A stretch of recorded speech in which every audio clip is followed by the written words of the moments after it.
السلام علیکم ورحمت الله وبرکاته. محترم مسلمانانو ورونو، خلیفه صاحب دین محمد حفظه الله به تاسو پیژنئ او په میډیا کې ډیر بیانونه کوي، ډیر اصلاحي بیانونه لري او ډیر خلک د هغه بیانونه اوري او ډیر څه د هغوی نه زده کوي. خو لیکن یو څه خلک، یو څه معاندین چې هغه د خلیفه صاحب بعضې هغه خبرې چې عام خلک نه ورباندې پوهېږي هغه کټ کوي او بیا یې د ځان سره لګوي، بیا په هغې باندې بیان کوي او خلکو ته وایي چې خلیفه صاحب دین محمد حفظه الله هغه دغسې غلطې خبرې کوي، داسې غلطې خبرې کوي. نو تاسو راځئ یو وارې موږ او تاسو دغه د مفتي عزت الله خبرې واورو د خلیفه صاحب دین محمد په اړه باندې، بیا زه درته یو څو خبرې کوم. السلام علیکم ورحمت الله وبرکاته. محترم ورونو، د خلیفه دین محمد دا خبرې تاسو واورئ، زه جواب کوم. چې د شیخ مساله چې د لمونځ په کوي په دغه باندې به پښه نه ږدي. د شیخ د وړاندې به ته په نفلو نه لګیا کېږي. د شیخ سره په لار روانې په دغه طرف به نه دی چې د تا سیوری په ده باندې ولګېږي. د سیوري به هم ادب کوي چې په ده باندې د سیوری هم ونه لګېږي. ته د دغه محترم ورونو، دا په دې بیان کې وایي او د دې دا ټول خرافات په دې نټ کې پراته دي. محترم ورونو، و یو ځای کې چې پیر ناست وي، پیر د هغه مخامخ به ته نفلونه هم نه کوې. دې ته د الوهیت درجه وایي. محترم ورونو، دویم چې الوهیت به هم نه یې، رب العالمین مخامخ مطلب دا چې بره پارش باندې موږ عبادت کوو. دا من د نبي علیه السلام نه هم درجه ډېره ورکړه. څنګه نبي علیه السلام یو ورځ ناست دی، په مشکات کې حدیث دی، یو صحابي ناست دی، هغه نفل منځونه کوي. نفل منځونه یې کول، صحابو به دا عادت و، مسجد کې به نبي علیه السلام ناست و، هغو به نفلونه کول. نو ګوره دې ته ګوره وایي پیر چې ناست وي ته به نفل هم نه کوې. ناشنا کار دی، ناشنا خرافات دي. محترم ورونو چې دا بیانوي، د پیر په مصله باندې به ته مونځ هم نه کوې. دې ته تاسو وګورئ، دې غلو ته تاسو وګورئ. نبي علیه السلام چې په کومه مصله مونځ کوه، ابوبکر الله عنه یو ورځ عبدالرحمن بن عوف راغی، په هغه مصله باندې ودرېده، مونځونه یې کول. کومه مصله باندې چې نبي صلی الله علیه وسلم مونځ کوه، هغه باندې به د نبي صلی الله علیه وسلم د وفات نه وروسته او نبي صلی الله علیه وسلم چې ژوندی مو، ابوبکر الله ولاړو، مونځ به یې کوه.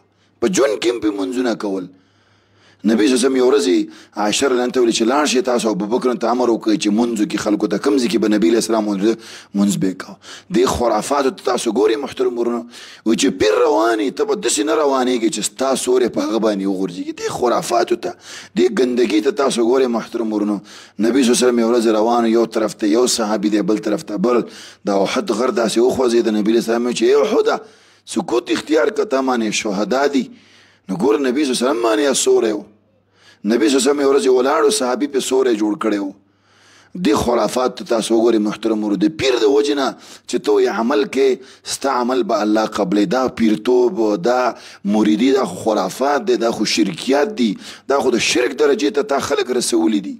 یو بل ځای کې وایي محترم ورونو، وایي که د یو پیر سره تا بل پیر سره بیعت وکړو نو وایي تا شرک وکړو. شرک خو هغه دی چې د الله سبحانه وتعالی په صفاتو کې ته دې پیر ته دومره غټه درجه ورکړې. ته چې عمل له پیر د وجې نه کې، الله رب العالمین نه قبلوي. ځکه عمل کې دا شرط دی، من صام رمضان ایمانا و احتسابا. د ایمان د وجې نه، د احتساب د وجې نه چې عمل وکړو، رب العالمین به قبلوي. تاسو وګورئ دا ګندګیر پیر. ګوره محترم ورونو، دا زموږ د دین صفایي پکار ده. د داسې ګنده خلکو نه، داسې ګنده بوټو نه چې دا راځي د خلکو عقیدو کې فتور او ګندګي پیدا کوي، دا شلل پکار دي، دا ورکول پکار دي، دا په قید کې اچول پکار دي. محترم ورونو، دغه مفتي عزت الله خبرې تاسو اورېدې، د خلیفه صاحب خبرې هم تاسو اورېدې.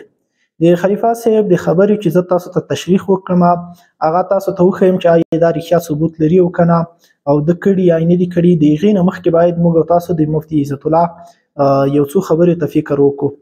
هغه دوی چې دی اصل نه وهابي دی، د دوی په دې مخ جیب کې، ما مخکې هم دا خبره بار بار کړې وه چې دوی سره دغه فتوا په دې مخ جیب کې ایښې وي. هر وخت بس کفر دی، شرک دی، کفر دی، شرک دی. هر چا باندې د کفر فتوا لګوه، د شرک فتوا لګوه. دی تصوف ته خرافات وایي، نعوذ بالله. تصوف ته بدعات او شرک وایي. پیري او مریدي په اسلام کې چې هغه د 1400 کالو د اسلام د راتګ نه متصله د موږ همدغه پیري او مریدي متصله شروع شوې ده، هغې ته دی شرک وایي. او د خلیفه صاحب خبرې ته دی خرافات وایي. لیکن د خلیفه صاحب دغه خبرې چې د راټولې کړي دي هغه خبرې راټولې کړي چې عام خلک په هغې باندې نه پوهېږي. علم د تصوف چې دی دا داسې یو مثال لري په اسلام کې، لکه مثلا په شوده یا په مسته کې هغه غوړي. د موږ تاسو که فکر وکړو هغه خلک که موږ تاسو یو داسې څوک راونیسو چې هغه نه د شودې لواشل لیدلی وي، نه یې د هغې مستې کول لیدلی وي، او نه یې د هغې نه د غوړیو ویستل لیدلی وي، نو ته په یو وارې راجګ شي هغې ته په یوه پیاله کې شودې کیږدې، په یوه پیاله کې غوړي کیږدې. ته ورته ووایي چې دغه زیړ غوړي دا رڼه غوړي دا د دغه شودې د مابین نه راوځي، په دغه شودې کې دغه رڼه غوړي موجود دي. دا هغه به درته ووایي چې دا خو ډېر کمکل دا هغه شودې سپینې شودې او په دې کې دغه زیړ غوړي، نو دا خو امکان نه لري. اما چا چې دغه کار کړی وي لیدلی وي هغه یې ترې ایستلی وي نو هغه بیا پوهېږي باندې.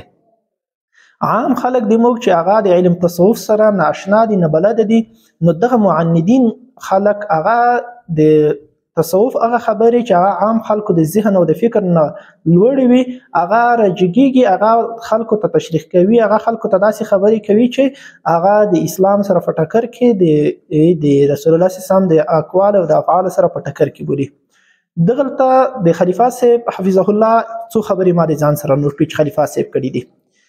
لومړی خبره چې خلیفه صاحب کړي ده د شیخ په جاینماز باندې به لمونځ نه کوي، او دغه رقم د شیخ په وړاندې به نفل نه کوي. د شیخ سره به په لیار باندې داسې نه ځي چې د تا سیا د تا سیوره په شیخ باندې ولګي، او د یو شیخ نه چې بل شیخ ته په نیت د استفادې لاړې نو دا تا په عقیده کې شرک پیدا شو، خپل پیر او بل د سره شریک کړو. دا هغه شیان وو چې خلیفه صاحب په دې بیان کې کړي دي. خو لیکن یوه خبره زه تاسو ته بله وکړم، ویډیو د خلیفه صاحب تاسو ولیدله، تاسو بیا وګورئ چې هغه د خبرې کړي، اما په ویډیو کې ایډیټ کیږي، خبرې کټ کیږي، لنډیږي، نو ځینې خلک به دا ووایي چې دا به خلیفه صاحب دا خبرې څنګه کړي وي یا به څه خلوي کړي. نو د ویډیو د خبرې نه به موږ تاسو راتیر شو، خامخا څوک به ووایي چې په دې کې به ایډیټ شوی وي دا به خلیفه صاحب نه وي کړي. لومړی خو تاسو هغه څوک چې د ما د خبرې اورئ ستاسو د قسم په الله وي چې دغه د خلیفه صاحب دغه بیان تاسو پوره چیرته اورېدلی چې خلیفه صاحب د خبرې ولې کړي، چیرته یې کړي او څه خلته یې کړي؟ نه، صرف یو څو ثانیې خبرې کټ کړي دي هغه یې موږ ته راخیستي. لیکن د تصوف په اړه باندې به موږ د خلیفه صاحب هغه تصنیف وګورو، د خلیفه صاحب لیکنې به وګورو. همدغه خبرې چې ما درته ذکر کړي چې خلیفه صاحب په ویډیو کې کړي دا په خلیفه صاحب له کتاب وګورو چې دی په کتاب کې د دې خبرو په اړه څه یایي. نو په دې اړه به د خلیفه صاحب کتاب دقائق التصوف موږ راواخلو. دقائق التصوف دا د خلیفه صاحب د محمد حفظه الله خپل تصنیف دی چې د تصوف په اړه باندې لیکلی دی. نو زه تاسو ته په سکرین باندې د هغې تصویر هم ښیم او د کتاب نه زه تاسو ته هغه عبارت د کتاب وایم چې خلیفه صاحب په دغه خبرې کې څه وایي. راځو لومړۍ خبرې ته. لومړی خبره خلیفه صاحب د محمد حفظه الله د خپل کتاب دقائق التصوف 140 صفحه کې زه تاسو ته په سکرین باندې ښایم. په دغه صفحه کې دی فرمایي د مجدد الفسانی رحمه الله قول نقل کوي، د مرید هغه آداب ذکر کوي. ګورئ یوې خبرې ته دلته د موږ تاسو فکر وي دغه خبرې چې دي ټول دا آداب دي. آداب نه د فرض په مرتبه کې دي، نه د سنت په مرتبه کې دي، نه د واجب په مرتبه کې دي. په کړلو باندې د انسان ترقی کیږي او په نه کړلو باندې انسان نه ګناهګاریږي. نو دا آداب دي. الدین کلها ادب، یو حدیث کې راځي، بل حدیث کې العلم کلها ادب راځي. علم دین چې دا ټول ادب دی، که ادب ونه دین په اسلام دا په انسان کې پاتې کیږي، علم په انسان کې راځي. که ادب د انسان سره نه و نو بیا انسان نه د دین وځي، بیا د دین ضیا د انسان نه کیږي. د بې ادبۍ د وجې نه ډېر علما ډېر خلک موږ تاسې لیدلي چې هغه د دین د اسلام نه وتلي دي، هغه مشرک شوي دي او کافر شوي دي د بې ادبۍ د وجې نه. نو دا آداب دي، ګورئ دا لازمي نه دي، دا واجب فرض نه دي په چا باندې.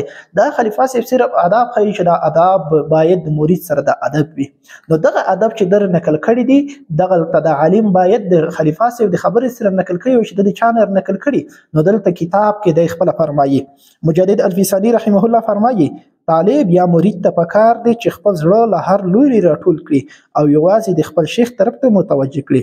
د پیر په مجلس کې د دی په نفل او اذکارو شروع نه کوي، د ده په حضور کې د بل چا طرف ته نه متوجه کیږي، خپله ټوله توجه د هغه طرف ته کړي. له فرض او سنت لمانځه پرته د هغه په مجلس کې نور سوائد شیان نه کوي. او ترڅو یې چې ورته امر نه وي کړی په ذکر دې هم شروع نه کوي. ولې؟ ځکه چې مرید راغلی دی پیر ته او له هر څه ورته مهم باید هغه شی وي چې هغه د شیخ اهمیت مطلب دی، چې هغه د فیض اکتساب په نیت باندې دی راغلی دی. دی راغلی دی د فیض د اکتساب په نیت باندې چې دی د پیر نه هغه فیض حاصل کی، نو دی دلته که په نفل او اذکار شروع کی نو هغه د فیض نه دی محرومه کیږي. او دی بیا فرمایي ځکه په عبادت باندې صرف ثواب حاصلېږي او له شیخ نه چې دی کوم شی زده کوي هغه دین دی. دین زده کیږي چې د هر شي اصل دی. دین د هر شي اصل دی. نو د شیخ په مجلس کې دین زده کیږي. نو د دین په مجلس کې کته په نفل باندې شروع کوي نو ته د هغه دین د حاصلولو نه محرومه کیږي. نو ځکه خلیفه صاحب ویلي چې د شیخ په مجلس کې په تو په نفل نه لګیا کیږي، ځکه دلته دین بیان کیږي نو ته هغه دین ته وکشه. دویمه خبره ده خلیفه صاحب چې کړي دا هغه زه دلته د کتاب نه تاسو ته نقل کومه. بل خبره هم دای چې دغه آداب د ذکر کړی دی چې هغه د شیخ په وړاندې به نفل نه کوي یا د شیخ په سرپلیار داسې نه چې هغه د سیا ولګي. دې سره یو څه نورم شیخ مجدد الفسانی رحمه الله په مکتوبات شریف کې ذکر کوي، خلیفه صاحب تر نقل کړي دی چې مرید ته پکار دی که ممکن وو، ګټه لازم نه دی، په مرید فرض نه دی، واجب نه دی، که ممکن وو په داسې ځای کې به نه درېږي چې سیا سیوری پر شیخ یا د هغه پر جامه ولګي، د هغه پر جای نماز د پښان نږدې، د هغه په حمام کې به اودس هم نه کوي، د هغه خاص لوښی به نه استعمالوي، د هغه تر مخ به خوراک او څښاک هم نه کوي، نه به له بل چا سره خبرې کوي او نه به له ده پرته بل چا ته متوجه کیږي. د شیخ په نه شتون کې د هغه ځای او طرف ته به پښې هم نه غځوي، چیرې چې شیخ اوسېږي د خولې لاړې به هم هغې خواته نه طی کوي. دا مجدد الفسانی رحمه الله په مکتوبات شریف کې آداب نقل کړي دي چې باید دغه آداب په انسان کې موجود وي.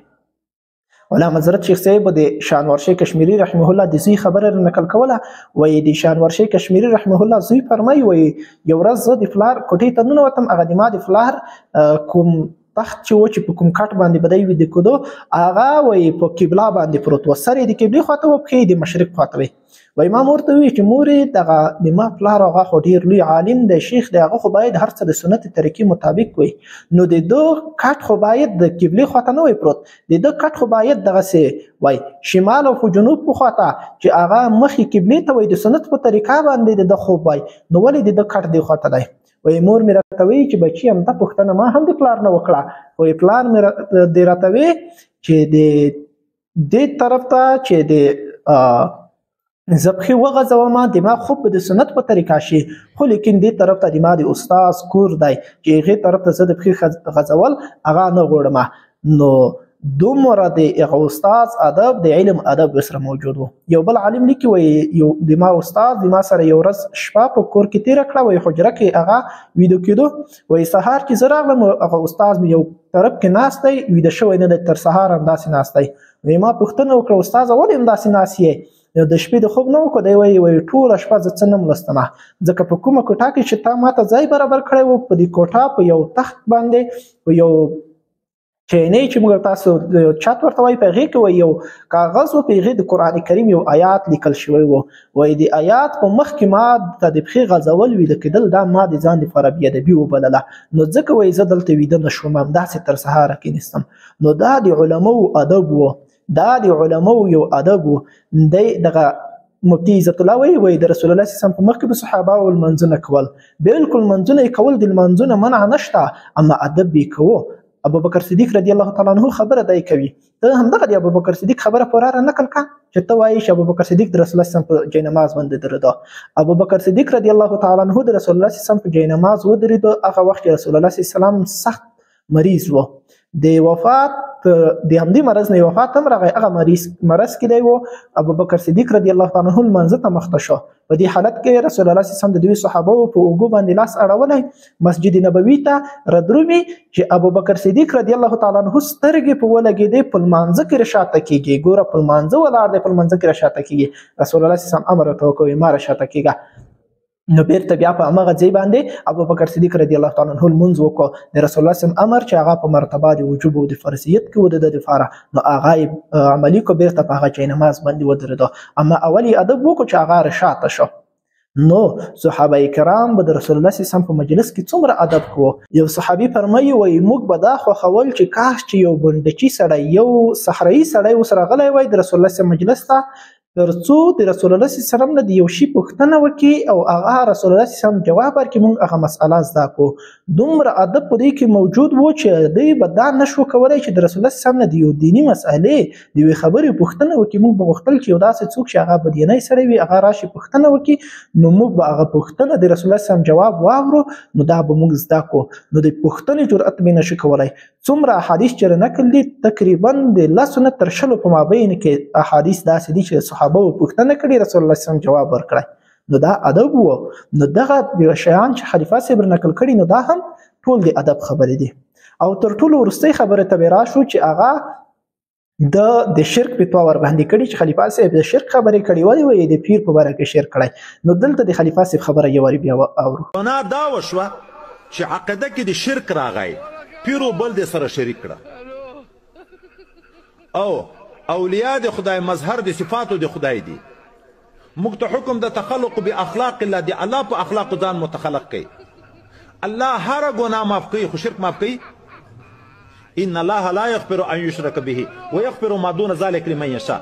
خلیفه صاحب څه وایي د یو مرید د یو پیر نه وظیفه واخلي بیا د پیر نه بل پیر ته ځي په نیت د استفادې نو د په عقیده کې شرک پیدا شو خو خپل پیر او بل یې سره شریک کړو. نو کاش چې عالمه کاش چې ته دومره عناد نه وای نیولی کاش چې دومره عناد په دا کې نه وای چې تا دغه خبره دومره غلط تعبیرولی کاش چې د خلکو ته دې ویلي وای چې خلیفه صاحب خو داسې نه وایي چې پیر د الله سره شریک کو کاش چې ورته ویلي دې وایي چې خلیفه صاحب وایي چې خپل پیر او بل دې سره شریک کړو نو دغه خبره باید تو داسې تشریح کړي وای. او دغه خبره به هم د خلیفه صاحب حفظه الله په دې کتاب کې وګورو چې خلیفه صاحب د دې خبرو په اړه باندې څه یې. نو دلته دی چې د عنوان موضوع راغلی توحید د مطلب معنا له یو شیخ سره تعلق ساتل. نو د دې په اهمیت کې دی فرمایي دا چې علم د تصوف وضع د انسانانو د تزکیه او تسبیح لپاره شوی ده. په دې لاره کې مرید له مختلفو مراحلو او ریاضاتو تیریږي خو د باطن د اصلاح او د ولایت د نسبت حاصلولو لپاره د اذکار او وظایف تر شروع مخکې یو بل مهم شی وحدت د مطلب دی. وحدت مطلب یعنی یوازې په یو شیخ اکتفا کول او د استفاده اعتقاد ساتل. د شیخ په آدابو کې اکثره وخت اشکالات او اعتراضونه د شیخ او فیض له حقیقت د خبرتیا په حالت کې پیدا کیږي.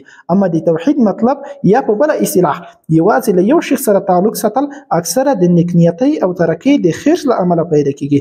له همدې امله د توحید مطلب د اهمیت پیژندلو لپاره غور او فکر ته ضرورت دی ځکه مختلف مشایخ چې دي هغه مختلف مزاجونه لري او طبعا انسان ته له یو مزاج له شخص سره وخت تیرول د مختلفو مزاجونو د خلکو په نسبت ډیر اسانه وي. لکه څنګه چې د شریعت په ظاهري احکامو کې د عمل لپاره تقلید شخصي ضروری دی او انکار خلاف العقل او موجب د هلاکت دی همدغه شان د باطن د اصلاح لپاره هم د یو شیخ انتخاب ضروری او مخالفت د هلاکت باعث کیږي. نو توحید د مطلب د تصوف لپاره مهم رکن دی. څوک چې لدی محروم وي همیشه به حیران پریشان او هرجئی وي. د زمانه له ټولو مشایخ دا توقع کول چې توند به می ماتوي او خپل مطلب ته به مرسوي دا د سلوک د لارو لارویان د ضرر لرسولو خالی نه دی. نو دا خبره د خلیفہ صاحب دا بل خبره به مر نقل کو چې دا خبره دی شرک کړي. دا خبره اوس کدا عالم کاش چې حقیقت ویلې د خلیفہ صاحب خبره قرآن نقل کړي وي نو بیا به لیدلی چې خلیفہ صاحب څه فرمایي نو بیا به ویلي چې خلیفہ صاحب یې چې حضرت بایزید بستمی رحمه الله چې یو لوی ولی الله تر شوی دی د شیخ د وحدت په اړه فرمایي من لم يكن له استاذ واحد فهو مشرك في الطريق والمشرك شیخه الشیطان. یعنی د چا چې د طریقت په لاره کې تر یو زیات استادان وي هغه په طریقت کې مشرک دی او دا مشرک هغه کس چې تر یو زیات شيوخ لري د شیخ بیا شیطان کیږي.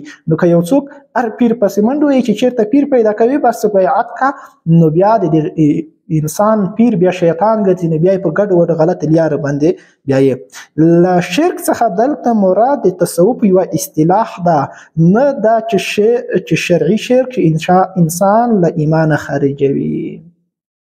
نو دا ډیره مهمه خبره ده چې ګوره دغه خبره چې دوی ویلي چې دغه ته شرک ویلی کېږي دا د خپل پیر او بل د سره شریک کو او دا خبره خلیفه صاحب بیا وروسته په دې بیان کې ظاهره کوي هلته یې وضاحت کړي په ویډیو کې ما کتلې چې هغه کې هم ظاهره کړي خو لیکن دلته په کتاب کې هم فرمایي بیا د امام شعراني رحمه الله قول نقل کوي وكان السيد علي بن وفا رضي الله تعالى عنه يقول كما لم يكن للعالم آلهان ولا للرجل كلبان ولا للمرأة زوجان كذلك لا يكون لمريد الشيخان وكان رضي الله تعالى عنه يقول كما أن الله تعالى لا يغفر أن يشرك به فكذلك الأشياخ لا يسامحون المريد في شركته معهم غيرهم نو دغه خبره چې در نقل کړي دا د امام شعراني رحمه الله خبره نقل کړي امام شعراني رحمه الله فرمایي لکه څه رقم چې د یو عالم د فره دوه خدایو نشي کېدای د یوې ښځې دپاره دوه خاوند نشي کېدای د یو انسان دپاره دوه زړونه نشي کېدای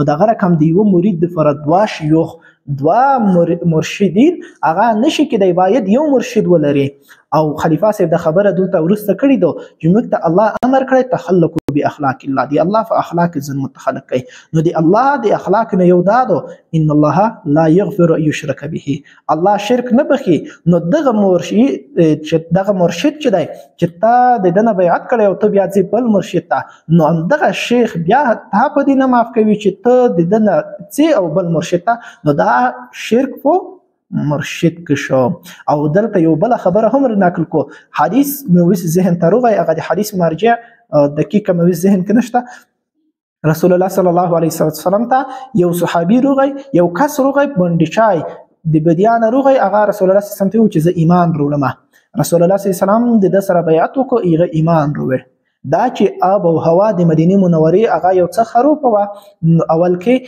نو څوک به نوې روغی نو هغه بو مریض کېدو اسهال کېدو به کله به خېټه پر صدا چاته به څه مرض پیدا کېدو نو دغه کس چې ایمان وروړ دا هم مریض شو چې مریض شو نو رسول الله صلی الله علیه وسلم ته فرمایي یا رسول الله موږ چې ایمان وروړ زه خو مریض شوم نو دغه ایمان نعوذ بالله زه تیر یم نو دای رسول الله صلی الله علیه وسلم ته راغی یا رسول الله هغه بیعت د وفا سوخله زڅمه رسول الله صلی الله علیه وسلم مخ تر وګرځو بیا به تروغه یا رسول الله هغه بیعت د وفا سوخله زڅمه بیا درې وری بیا به تروغه رسول الله صلی الله علیه وسلم غنه مخ وګرځو ونه رسول الله دا نه خو خوله چې د مو یو صحابي چې په مو ایمان وروړي هغه د مو د ایمان اوزي هغه د بل چا طرف ترور شي نو رسول الله صلی الله علیه وسلم د سره بیعت وکړو اما بیعت متول د خوښ نکړو درې وره هغه کسر غي چې بیعت مت کې خو رسول الله صلی الله علیه وسلم د تلوس ور نکړو هغه بیعت متول رسول الله صلی الله علیه وسلم د سره بیعت مت نکړو بیا هغه سړی په خپل سر باندې د مدینه منورې نه خارج شو رسول الله صلی الله علیه وسلم وې الله دې رحم وکړي د مدینه منوره داسې دو لکه هغه بنۍ د ویر چې کله په یو شی په بنۍ یو شی په ویر کې چې په هغه پسې هغه بنۍ ووایي نو هغه شی خالص ولې روبوسي لکه سره زر ویر ته وچوي نو د هغه سره زر خالص ولې روبوسي هغه کیم هغه چې کوي خري هغه تر سوځي او اخیره کې دا هم درته وایو دا فکر هم درته ونه درېږي چې دا د خلیفه صاحب د خپل کتاب نه ته موږ ته دلیل وایي د کوم بل کتاب نه دلیل درته وایو ګوره د خلیفه صاحب دغه کتاب والله که داسې ادي کتاب وي د اخیره کې زه داسې ته مأخذونه رااخلم دغه کتاب د خلیفه صاحب چې لیکلی دی د شپږ نوي کتابونو نه په هغې باندې مأخذونه شوي د شپږ نوي کتابونو نه دا یې راخیستل شوی دی نو دا د علم تصوف د شپږ نوي کتابونو د ټولو خلص دی دغه کتاب نو دا داسې یو ادي کتاب هم نه دی